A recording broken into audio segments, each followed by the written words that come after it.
mungkin akan bermanfaat, apalagi bagi kalian yang memang ada hobi menulis, gitu ya. Yang selanjutnya yaitu kegiatan workshop menulis buku. Pematerinya ini ada yang sudah kenal? Yang tahun kemarin ikut? Lupa? Wah, ini karena nikotin atau karena apa nih? Bisa lupa, baru 1 tahun loh. Oke, kita perkenalkan dulu pemateri kali ini.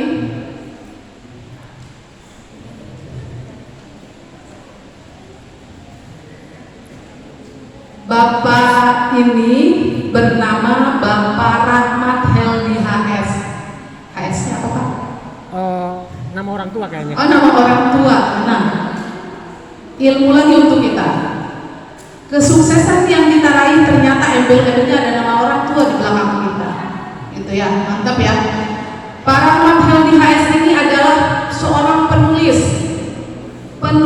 di Banten. Dia juga menjadi duta baca Provinsi Banten. Dosen, guru, konten kreator, film-filmnya sudah ada yang tayang di Singapura ya, bukan Singapura. Film-filmnya sudah banyak yang tayang di luar negeri, bukan di Indonesia saja. Sudah berapa buku? Sekarang 56. 56 judul buku hasil tulisannya. Makanya kita tidak salah hari ini kita berguru sama yang punya padepokan gitu ya. Padepokan ya. Padepokan. Beliau juga punya kelas menulis di daerah Keramat Batu, membantu para guru, para kepala sekolah yang ingin naik jabatan, dibimbing, dibina sehingga menghasilkan 1 judul buku untuk kenaikan jabatan, ya.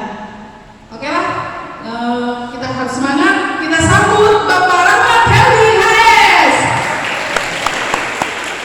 Bu, saya turun ya. Turun ya. Cek baik.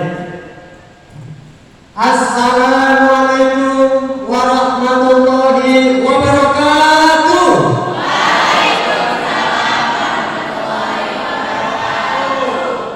Kepada kepala sekolah SMK Negeri 1 Pandeglang yang saya hormati, Bapak Ibu Dewan Guru, segenap panitia, adik-adik yang sudah mengikuti kegiatan pada pagi hari ini sejak pagi. Sudah banyak ilmu yang didapat? Sudah. Yang di belakang, sudah banyak ilmu yang didapat? Sudah. Perlu saya tegaskan, segala sesuatu yang hanya dilisankan akan hilang terbawa angin. Dengan sesuatu yang dituliskan akan abadi selamanya. Tepuk tangan yang mulia. Oke. Saya bilang katanya tadi tentang narkoba, tentang narkotika. Bagus. Karena masa depan kita harus lebih baik, lebih maju, sukses. Tapi kalau terjerumus ke dalam narkotika, masa depan kita tidak akan pernah jadi apa? Adik-adik, saya ingin cerita sedikit. Saya baru pulang dari Jepara. Ngisi materi Perpusnas Writer Festival. Ngisi materi di gedung Kartini di Jepara. Di berbagai tempat, di berbagai sekolah. Terakhir pulang, saya ngisi materi di tempat lapas, lembaga pemasyarakatan, orang-orang yang di penjara. Ada perempuan laki-laki dikumpulkan, diajari menulis tentang menulis inspiratif.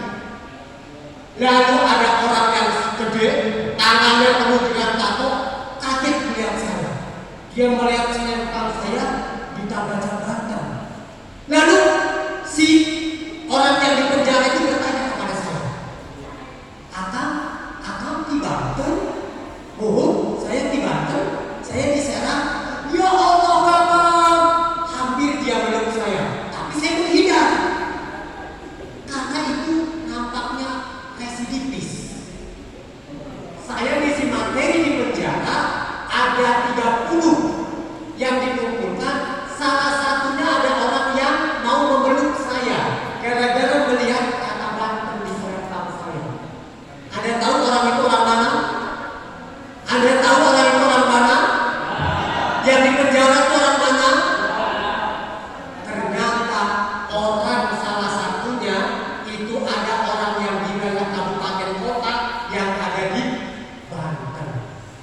berpenjara di sana.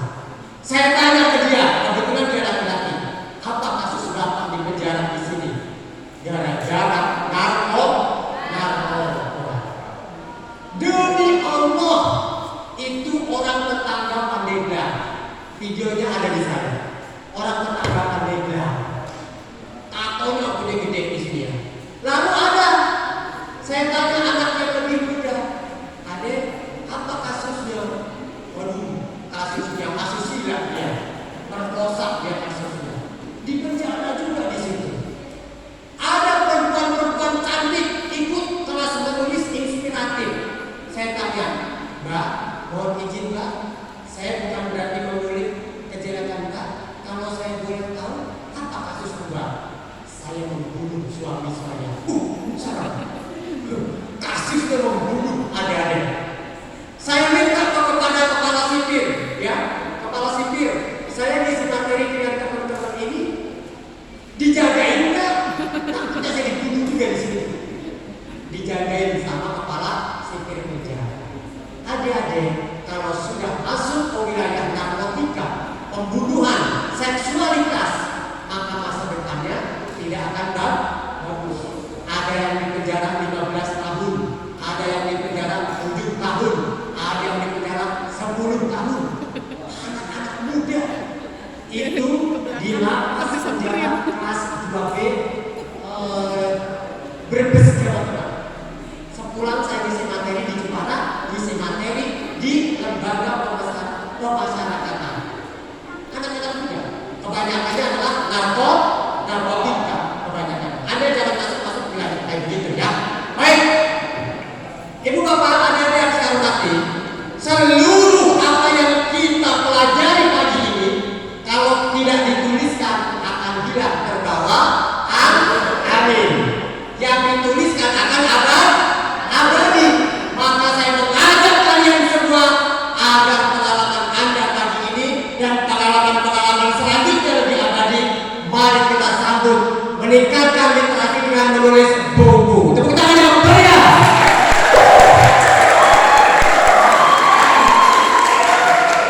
Baik, ada harus semangat ya, karena saya belum bertemu orang-orang yang di penjara. Saya harus semangat. Ini praktek penulisan buku puisi. Lanjut tuh.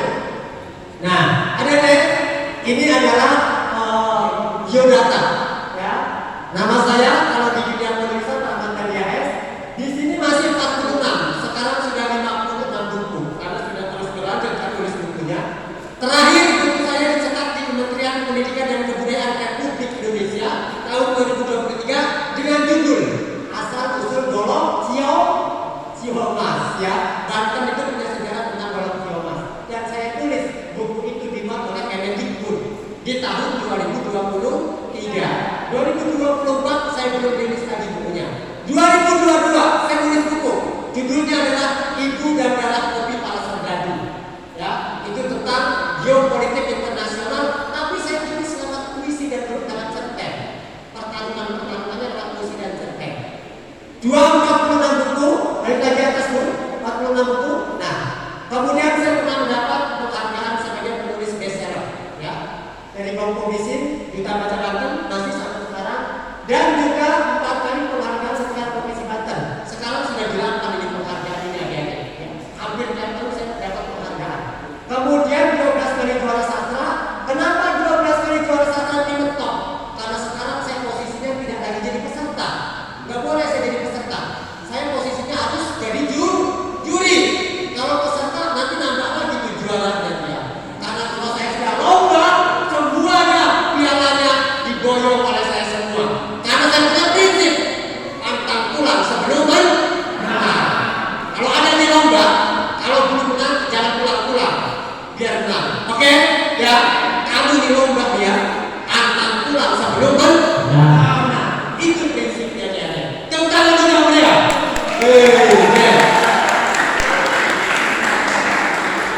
Pengalaman saya banyak mengantarkan anak-anak juara tingkat nasional.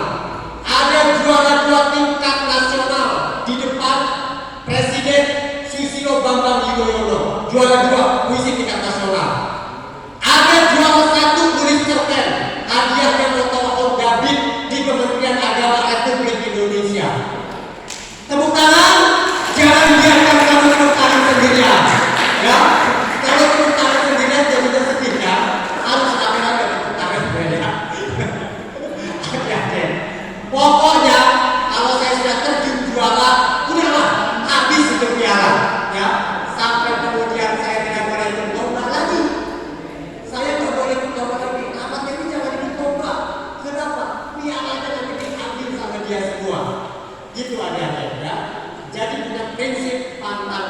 sebelum hampir sama prinsipnya dengan pemadam kebakaran. Pantang tulang sebelum api padam. Kalau kebakaran begitu, dinas kebakaran umum itu ya, itu prinsipnya. Kalau kita nih guru-guru menulis siswa-siswa pantang tulang sebelum berenang, harus begitu ada, ya, harus memiliki jiwa petani yang tangguh. Begitu juga di dunia kerja, ya, harus memiliki kemampuan itu. Kalau tidak, Anda akan kalah. Apalagi Banten terbuka untuk para pendatang dari luar Banten. Jangan sampai kita lihat lokalnya, orang pribadinya kalah karena merasa enak, sekolahnya nyantai, itunya sekolah di perpustakaan tidur, di masjid tidur, giliran orang-orang luar masuk ke Banten, kita yang kalah. Kedisiplinannya, ketangguhannya, kecerdasannya, tidak boleh begitu. Kita harus lebih hebat dari mereka semua karena kita adalah pemilik sak negeri ini. Nih kayak puisinya siapa ya? Topik Islam atau apa ya? Lanjut ya, bro, lanjut bro. Adik-adik, saya hanya diminta oleh Bu Santi tentang bagaimana praktek menulis buku yang saya sajikan. Buku itu isinya tentang puisi. Adik-adik pegang itu kan? Adik-adik pegang buku. Saya minta adik-adik kalau ada tengahnya, robek tengahnya adik-adik. Buku itu ambil tengahnya, garis tengahnya. Ya, kalau kecil nggak bisa disobek, cukup di situnya saja. Ambil tengahnya. Yuk kita praktek. Ambil tengahnya, robek tengahnya adik-adik. Kalau yang mau buku ambil tengahnya. Pak, saya tengahnya sudah dicoret-coret. Ambil saja yang satu yang sebelahnya. Praktek.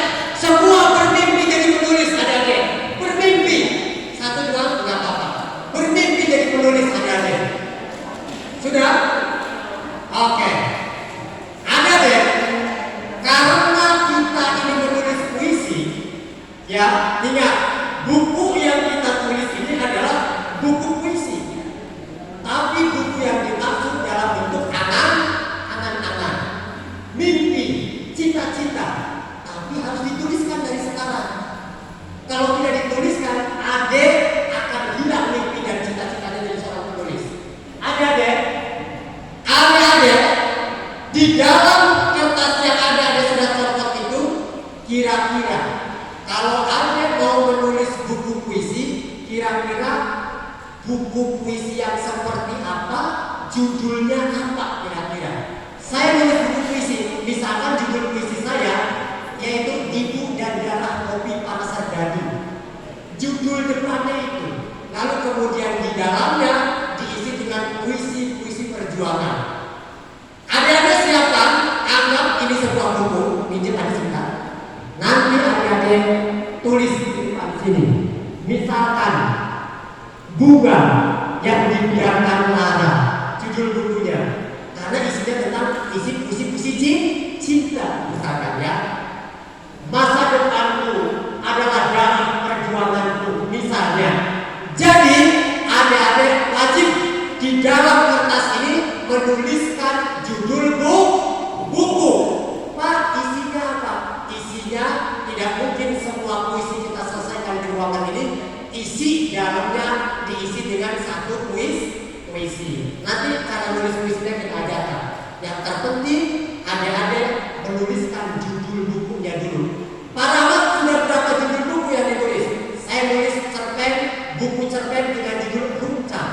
Ada Darah Kopi, Ibu dan Darah Kopi Para Serdadu. Kemudian novel Buku Sayang Dibuang Jangan. Kemudian Surga di Kerudung Ibu. Itu judul bukunya. Baik adik-adik, sambil berjalan siapkan judul bukunya, lalu kita masuk ke isi puisinya. Bagaimana cara menulis puisinya? Adik tolong dipikirkan nantinya. Buat judulnya yang gede, nanti isinya adalah puisi yang akan kita bahas hari ini. Adik-adik, ini sebenarnya sudah disinggung oleh ibu-ibu, bapak-bapak guru bahasa Indonesia. Hanya mengingatkan saja barangkali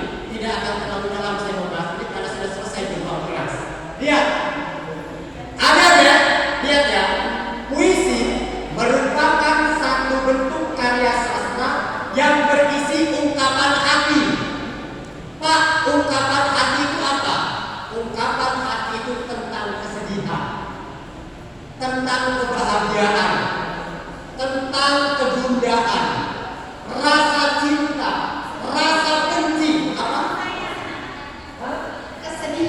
Kesedihan, rasa sayang, apa? Ya apa lagi? Rasa apa? Kebencian, marah, ya. Nah itu bisa diungkapkan lewat puisi karena berisi ungkapan hati. Pak, rasa putus asa karena cintanya ditolak, ya. Adik-adik, data anak-anak remaja mulai SMP dan SMA WHO tinggi kematian bagi para remaja. Penyebabnya tahu tidak? Tidak tahu. Penyebabnya gara-gara diputus cinta. Ya, lemah sekali. Lemah sekali.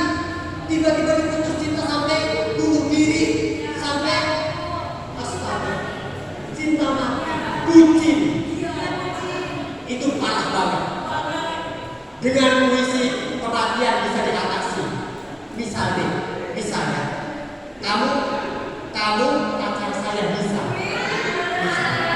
Tapi tiba-tiba di tengah perjalanan kamu dinikahkan sama orang tuanya dengan laki-laki yang lebih ganteng daripada saya, yang lebih mapan, mobilnya bagus, rumahnya tingkat, anak rumah misalkan ya.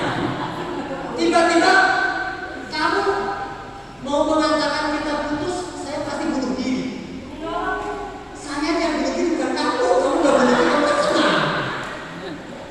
Saya akan ajari adik-adik, puisi bisa mengurangi kematian. Contoh, siapa nama kamu? Nafara, ini puisinya. Wahai Nafara, sabar. Ini kan contoh, bukan contoh ini. Biar tidak bunuh diri, memutuskannya jangan kasar. Maaf ya, gua sudah bercinta sama lu, gua udah dicariin jodohnya anak bapak gue, anak Madura. Kan sakit hati kan? Udah makan bakso bareng, kehujanan bareng, ya kan? Naik motor bareng, lu gak punya ongkos gua ongkosin ya. Makan dipikirin, tiba-tiba tidak ada hujan, tidak ada petir, diputus. Bunuh diri dong aku berbaring di dalam kereta, tinggal ya. Maka bagaimana cara memutuskannya? Wahai Dik Nafara, tinggallah kau seperti dulu.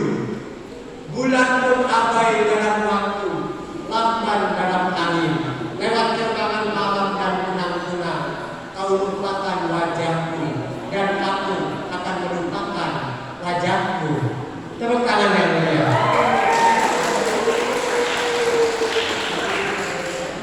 Kalau memutuskan lewat puisi, saya tidak akan bunuh diri, karena saya akan kebingungan. Ini maknanya apa? Ya, paham? Maka sesuatu yang dilisankan akan hilang terbawa angin, dan yang dituliskan akan abadi selama-lamanya. Yuk kita tuliskan. Jadi puisi adalah bentuk karya sastra ungkapan hati, pikiran dan perasaan penyair yang dituangkan dengan memanfaatkan segala daya bahasa, kreativitas dan imajinasi pengarang dengan rangkaian bahasa yang indah serta mengandung irama juga. Oke,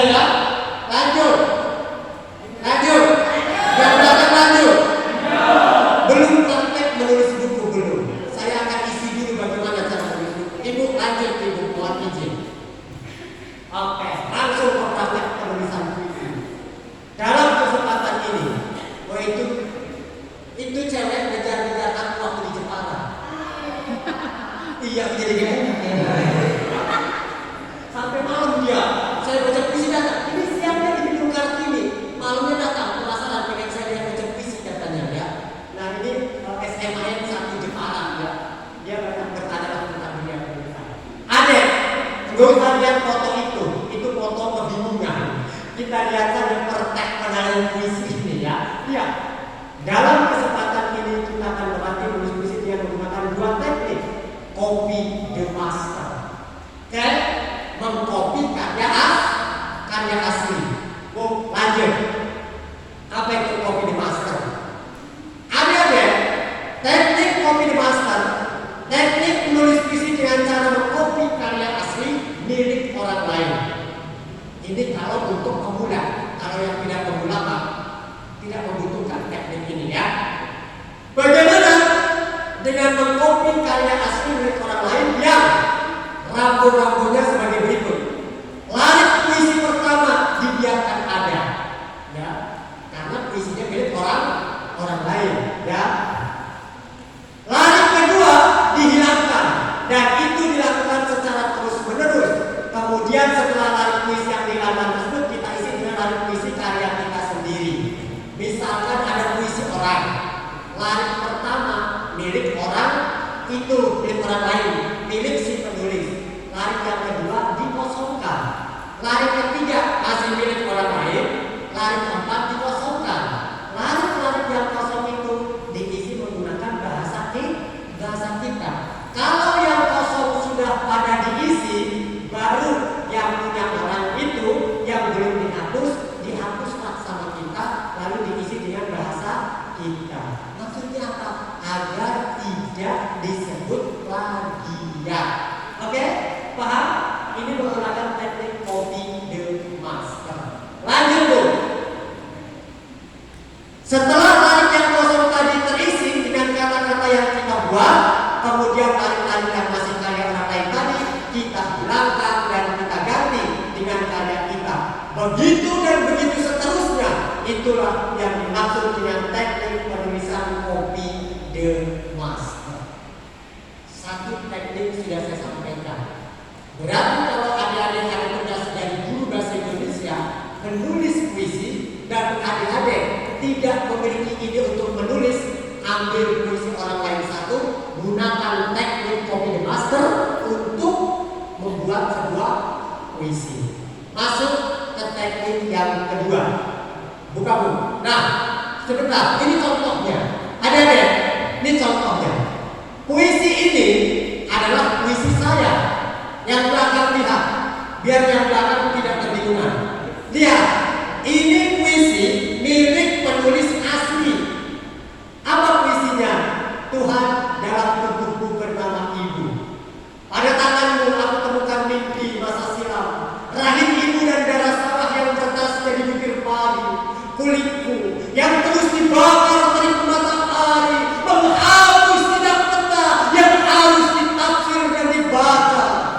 Juga bau keringatku menguntit bayangku. Lanjut. Di senja yang mulai kehilangan nyawa, aku menemuimu dengan tangis puisi yang mengambang bayang. Ku peluk rapuh tubuhmu yang mencoklat dan ku bayangkan engkaulah perempuan yang hinggap dari musim ke musim. Ini puisi tentang ibu. Ini kuberikan kabar yang hambar dari perahu layang yang rapuh, dirobek angin musim, dihajar badai dan gelombang. Aku ingin kembali memeluk tubuhmu, Ibu. Dengan karat yang dekat dan air susu yang menggenang dalam mataku, tak habis-habisnya memuncratkan kegairahan. Di pangkuanmu aku menemukan bercak darah dan tulisan yang pertama aku baca. Rame-rame satu dua tiga. Bernama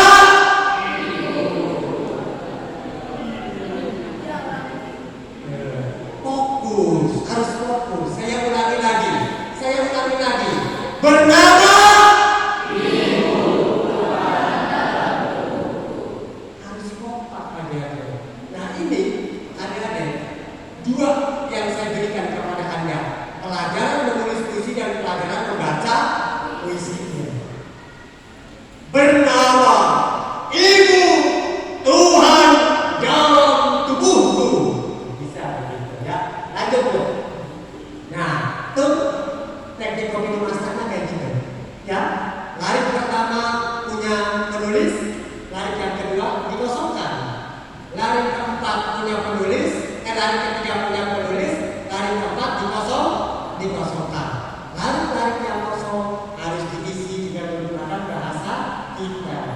Yang masih punya pemilik penulis itu nanti dihapus, kosongkan lagi diganti dengan kita. Tujuannya untuk terhindar dari plagiat. Ibu lanjut. Oke. Teknik yang kedua, serem amat ya. Kayak penjahat aja ya. Itu saya lagi di Merlion Singapura. Iya, jadi bisa nulis Pak. Sebelum corona, saya bolak-balik ke Singapura. Saya bolak-balik ke Malaysia. Tuh, itu kenangan-kenangan tahun berapa ya? Saya ditugaskan Kemendikbud isi materi di kedutaan besar Singapura. Siapa yang diajari tulis cerpen? Itu TKW Indonesia. Ada di sana. Tugas kedutaan besar. Jadi saya dikirim oleh kementerian isi materi, saya foto di Merlion Singapura. Itu ada singa maju berjaya. Wih, dulu mah enak. Hampir setahun saya bisa bolak-balik ke luar negeri itu bisa 3-4 kali. Ada ke Malaysia, ada ke Singapura. Enak.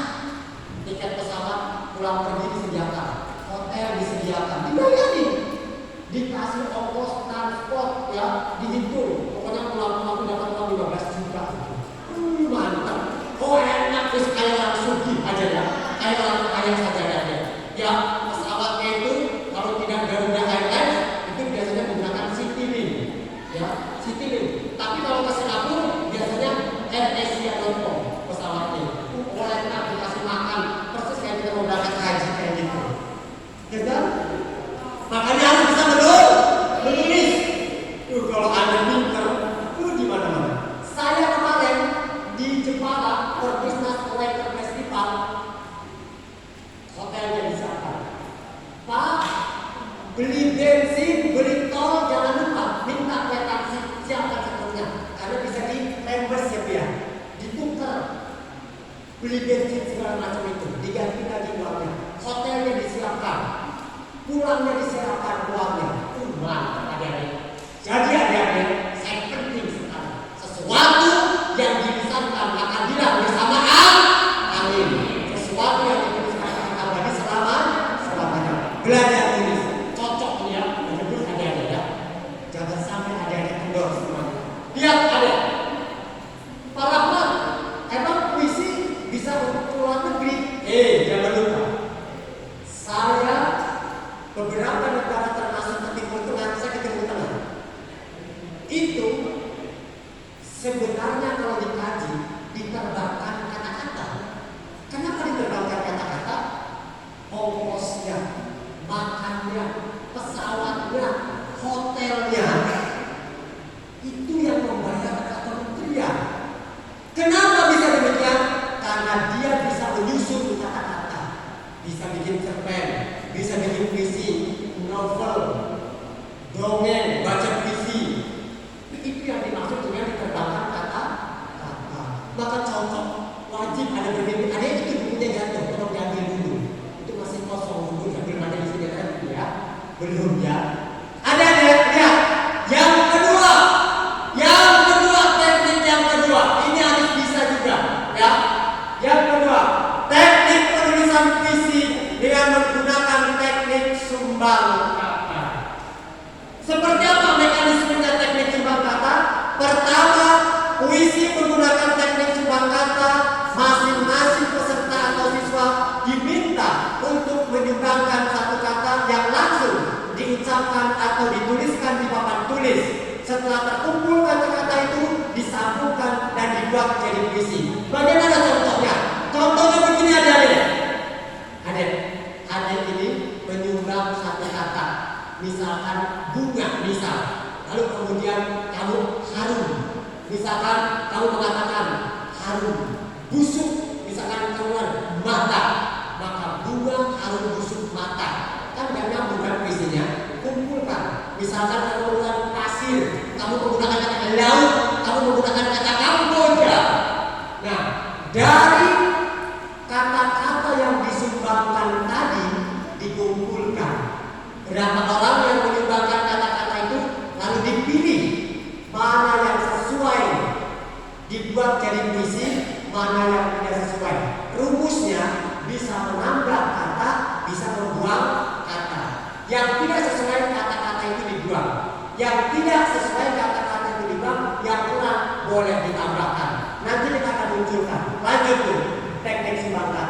Nah, lanjut dulu. Lanjut. Yuk. Nah, ini adik-adik. Dalam deretan grup peserta belajar menulis puisi, menyumbangkan satu kata dimulai dari baris paling kanan. Misalkan dari situ yang misal, ya, hingga baris terakhir. Misalnya dari seluruh peserta terkumpul kata-kata berikut ini. Dari sini misalnya, kamu menyumbangkan kata awan, kamu menyumbangkan kata gelap, kamu menyumbangkan kata menyala, kamu menyumbangkan kata udara, menyala, anjing, misalnya menangis, nasib. Di situ ya tertulisnya begitu ya. Contoh ini loh ya, nasib, udara, pasir, ruponan. Ada kan kalimat ini ngaco, ya kan? Karena satu katanya jangan dipikir, langsung saja kamu ngomong satu kata. Kata-kata ini kalau dikumpulkan begini jadinya. Jika kita buat puisi dengan rumus di atas, yang kata-katanya bisa ditambah dan dikurang, kira-kira seperti berikut ini puisinya. Ibu munculkan. Nah, ini kata-kata yang sudah ditambah dan dikurang, ya. Coba kita baca bersama-sama adik-adik. Baca bersama-sama. 1, 2, 3. Awan yang gelap, udara bagai anjing menyala, angin menangisi nasib bergemuruh, di batikku ruh pasir dan pohonan tumbang terhalang kabut melayang badai. Ini jadi puisinya begini. Siapa di antara adik-adik semua kira-kira puisi ini suasana yang ditunjukkan suasana seperti apa? Coba acungkan tangan. Ayo. Siapa yang berani? So, ungkapkan ya. Coba. Saya baca dulu ya Bu ya. Saya baca dulu deh. Kalian resapi ini puisi tentang apa kira-kira maknanya? Awan yang gelap, udara bagai anjing menyala, menangisi, angin menangisi nasi, bergemuruh di batikku, ruh pasir dan pohonan tumbang terhalang kabut melayang badai. Maknanya apa? Coba. Siapa yang berani? Apa makna puisi ini? Ini puisi sumbang kata. Gak apa-apa salah juga ada. Ini maknanya tentang apa? Yang berani? Ayo nggak apa-apa, salah juga nggak apa-apa. Gimana menurut kalian gitu? Menurut pemikiran kalian tuh kayak gimana gitu puisinya? Setelah aku ikuti, tapi ini menurut aku aja ya, kemungkinan sih kayaknya tentang keputusasaan sih, sama meratapi nasib gitu. Meratapi nasib gitu. Keputusasaan meratapi nasib. Berikut lagi ya. Ada lagi. Oke, maju deh. Ini kayaknya Sini. maju. Seperti sudah kayak Pak Prabowo aja ini ya. Tepuk tangan ya. Izin menjawab ya Pak, setelah saya analisis isi puisinya itu kayak menceritakan suasana hati yang kacau. Hati yang kacau. Hati yang tidak menentu. Luar biasa. Tepuk tangan yang meriah. Mantap ini ya. Mantap. Satu lagi. Ayo, yang depan. Satu lagi. Adik-adik, puisi itu multi tafsir. Cuma takut salah. Enggak ada yang salah dalam puisi. Ada. Siapa lagi? Ayo. Yuk, yang ujung. Satu lagi. Yang depan. Ayo, sudah tahu ya. Terus sini cepetan. Ayo, kamu. Maju. Kenapa? Kamu coba. Siapa? Ada lagi? Ayo jangan malu-malu. Ayo. Gak apa-apa, gak ada yang salah. Kan lagi belajar ya, Ya, ada sini. Yang pakai kacamata. Sini. Ya sini. Oke, sini. Maju. Ayo. Puisi harus diungkapkan dengan keberanian. Ayo. Ada yang nggak kasih tahu ya?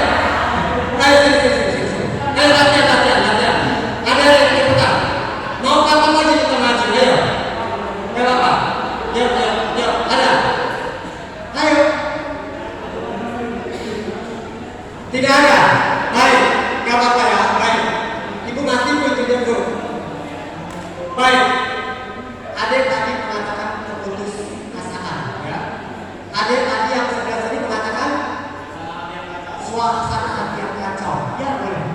lihat aja.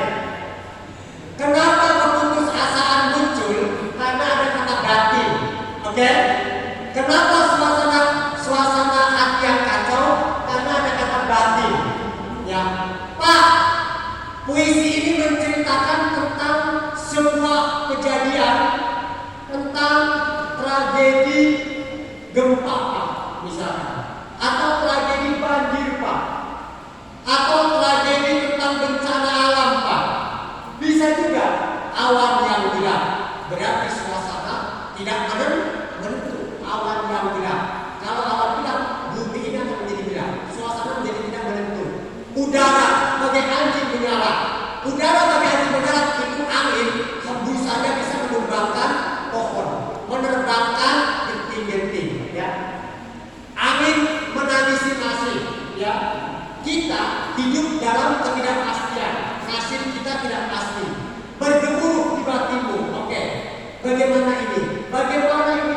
Bagaimana kita bisa menyelamatkan diri? Siapa yang nanti bisa menolong kita? Nah, seperti itu kira-kira suasananya. Ruh, pasir dan pohonan tumbang. Ini terjadi sebuah bencana. Terhalang kabut melayang badai. Adik-adik, itu adalah salah satu teknik puisi menggunakan teknik sumbang kata. Teknik sumbang kata bisa menambahkan kata-kata yang pas dan membuang kata-kata yang tidak pas atau tidak sesuai. Lanjut, Bu. Lanjut, terakhir nih. Oh, menulis puisi langsung pada objek. Adik-adik, saya pinjam ini dulu sebentar saja. Ini siapa? Ya kamu. Oke. Sekarang saya mau tadi Nafala ya. Saya mau ingat banget ya Nafala ya. Nafala, saya ingin tahu ada berapa objek foto di dalam HP kamu ini? Pernah kamu hitung? Ribuan. Ada ribuan. 2000 ada? Lebih. Kita menulis puisi langsung pada objek. Jika saja Nafala setiap kali satu foto di pantai misalkan tentang ombak dan karang, jepret misalnya, lalu muncul puisinya, satu foto satu puisi. Kalau ada 3000 foto, berarti ada 3000 puisi. Berarti kamu sudah menerbitkan sekitar 50 buku puisi. Karena satu buku puisi rata-rata mengandung 100 puisi. Berarti kamu sudah punya 10 buku puisi. Karena setiap satu foto diganti dengan satu puisi. Contoh, misalkan kamu karang ya, ini tentang laut, saya foto di Langkawan, jepret, kan? Pulang ke rumah kita bikin objek puisinya, gitu ya. Di sini laut apa yang dekat dengan Maneka? Oh, Carita. Di Carita, aku menulis wajahmu pada senja sore hari. Dan ombak yang memisahkan duka lara, aku menepi bersama para nelayan-nelayan yang hidupnya tak terperi. Di pantai cerita, aku menulis puisi tentang kekasih hati yang pergi jauh di negeri seberang, tak pernah kembali. Tangan yang mulia, ya.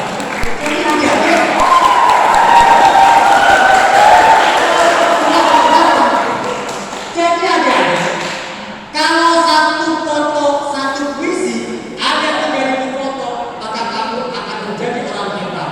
Kamu bisa keliling ke luar negeri, ya, karena puisi-puisinya sangat luar biasa. Tapi sayangnya 3000 foto di HP ini tak ada satu pun jadi puisi. Oke? Maka bagaimana cara menulisnya? Lihat di pembelajaran menulis puisi langsung pada objek. Oke.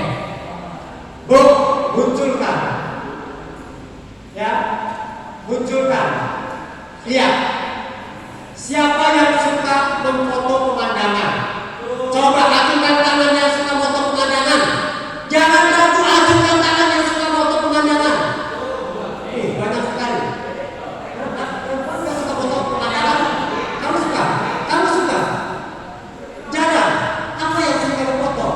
Itu toko emas. Kamu suka foto pemandangan? Jangan. Apa yang sering kamu foto? Oh, ada deh. Lihat. Cermati.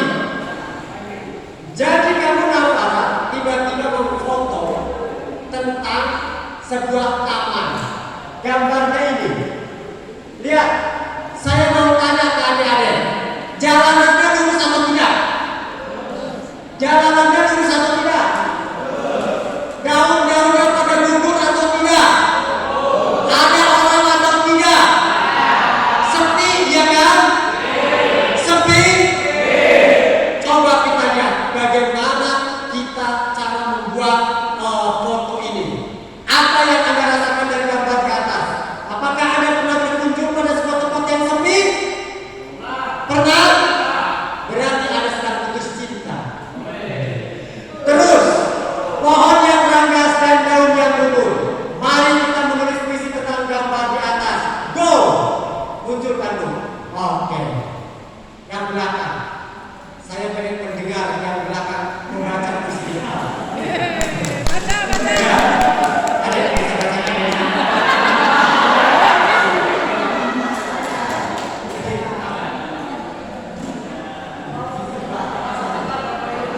Sini baca ke depan sini, Haikal.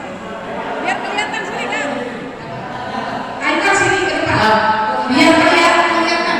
Jelas sini.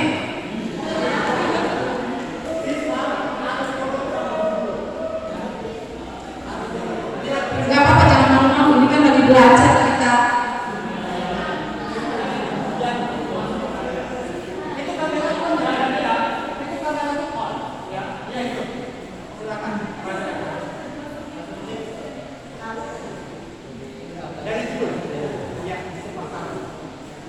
Di sebuah taman dengan ribuan daun gugur, tak ada bunga, tak ada wanginya, hanya sepi dan jalanan lurus. Sepi menghinggapi perasaan yang dicekam kesunyian. Di taman ini hanya aspal memanjang dan daun yang berguguran.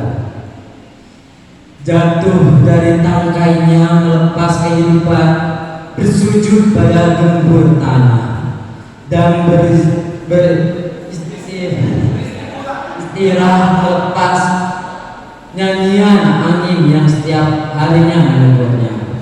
Di taman ini ingin berlepas segala keluh kesah nan pasrah, mengikuti arah angin daun gugur yang dingin.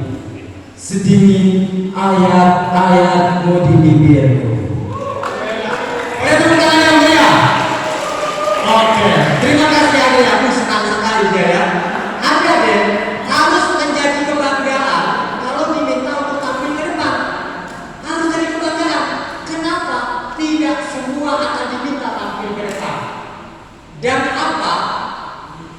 Kalau kita berani tampil di depan, itu artinya kita menjadi orang yang siap berani menghadapi tantangan zaman. Kalau nggak berani tampil di depan, kapan kita mau maju? Begitu ya. Nah, itu tentang puisi sebuah taman. Lanjut bro. Lanjut bro. Adek lihat ini. Ini juga bisa dibuat puisi. Lanjut bro. Ini juga bisa dibuat puisi. Lanjut bro. Ini juga bisa dibuat sebuah puisi. Lanjut. Ini juga bisa dibuat puisi. Lanjut. Ini juga bisa dibuat puisi. Lanjut.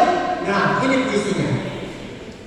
Bulan di tengah lapang. Nah, yang perempuan nih, bapak-bapak. Ada yang tidak perempuan. Iya, iya. Ada yang perempuan. Ayo, Bapak-bapak, ayo, ayo. sini. Ada. Apa-apa. Lihat kan, yang berani tampil di depan berarti dia lebih cepat memiliki masa depan. Siapa yang berani? Membaca saja. Belum disuruh menulis. Siapa yang berani? Ayo, ada.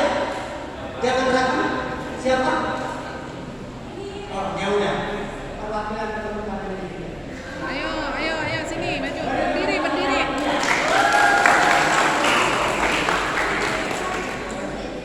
Kesini maju. Kalau di sini mah, namanya tidak maju duduk berarti. Sini kalau maju. Baca yang terakhir. Bulan di tengah lapang. Bulan di tengah lapang memandang kami dengan bentuk bulat seperti lampu neon depan rumah. Sinarnya menyimak ke seluruh arah. Setiap malam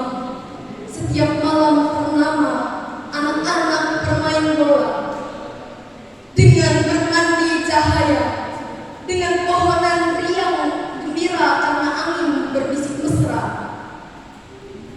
Entah setelah aku dewasa, aku ingin datang lagi di tengah lapang. Ketika purnama dan bulan berpeluk mesra, dan aku ingin mencatat nama-nama. Luar biasa, bagus sekali bacaannya ya. Tampak sekali dia dapat endorse dari temannya. Luar biasa. Banyak itu tentang bulan di tengah lapang. Lanjut tuh. Ini juga bisa dibuat sebuah puisi. Lanjut tuh. Ini juga bisa dibuat puisi. Lanjut tuh. Ini juga bisa dibuat puisi. Lanjut tuh. Ini ada gambar tentang hujan. Bu, munculkan gambarnya. Nah, cukup sampai di sini. Adik-adik, lihat gambar ini. Siapa yang pulang malam-malam kehujanan? Nah, nanti kita berikan ya. Yuk, adik, bu, munculkan visinya. Jepret. Nah, yuk, adik. Ayo, biar punya masa depan. Ayo, berani. Ayo, lanjut.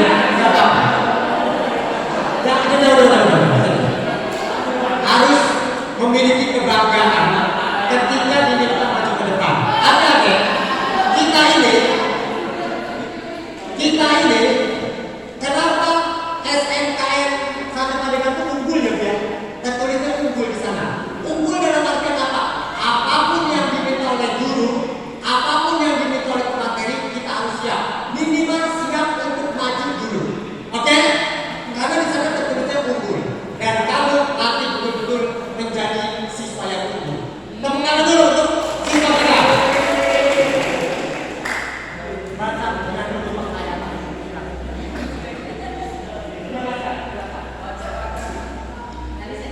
Hujan dalam kenangan.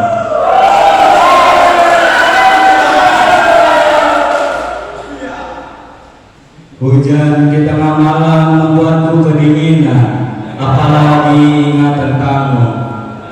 Lampu-lampu yang temaram melukiskan keindahan, rintiknya jatuh di tubuhmu. Tubuh kita semua begitu dingin sedingin wajahmu malam itu. Ya, hujan suatu malam menumbuhkan kerinduan tentang lampu jalan, tentang pohon yang kedinginan, tentang jalan aspal yang setia mengantarkan para pejalan untuk pulang. Dengan payung hitammu, hujan telah menjelma sesuatu yang lain, dingin yang lain juga perasaan yang lain. Terima kasih. Segitu saja sampai didorong-dorong sama temannya ya. Harus ada kebanggaan adik-adik ya. Karena tidak semua orang bisa saya suruh. Kan nggak mungkin semuanya disuruh lagi nggak mungkin. Waktunya nanti aja. Itu berdasarkan foto tentang hujan. Kalau Navara punya 3.000 foto, mestinya sudah ada 10 buku puisi. Karena setiap foto menjadi sebuah puisi. Lanjut tuh. Lanjut. Metode baru dalam penulisan puisi dengan cara menjandingkan dua buah benda yang berbeda. Lanjut. Bu, adik-adik, lihat. Siapa yang sering melihat bunga? Semua pernah melihat bunga kan? Dan semua pasti memakai sepatu. Adik, untuk pemula, ada bunga, ada sepatu.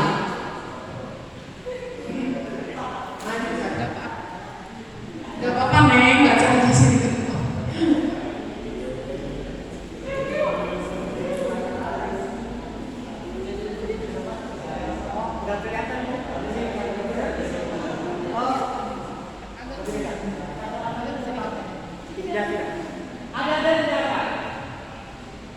Bunga di ujung sepatu, ada bunga di ujung sepatumu yang meninggalkan jejak kenangan, lalu hilang di ujung jalan. Ada bunga di ujung sepatumu yang selalu datang mengantarkan rindu, tapi hilang di telan memberi. Terima kasih. Adik-adik, jangan pernah pusing memikirkan bagaimana menulis puisi. Cukup mata dengan alis itu bisa jadi sebuah puisi. Lihat saja. Bu,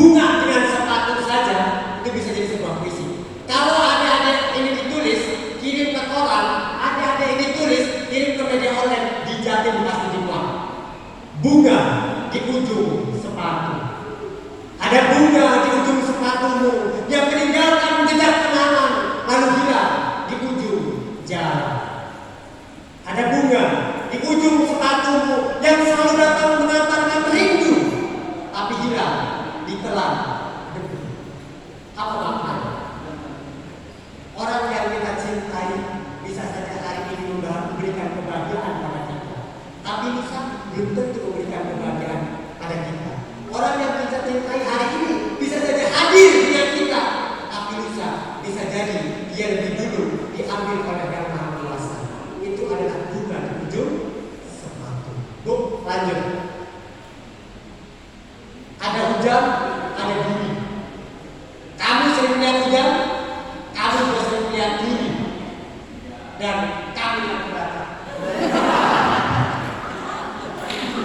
Ayo maju.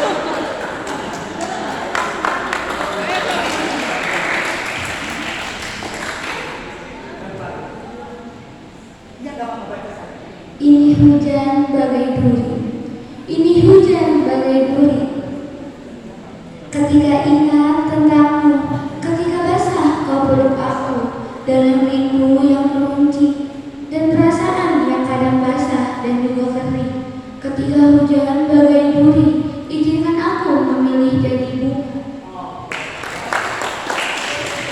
Terima kasih.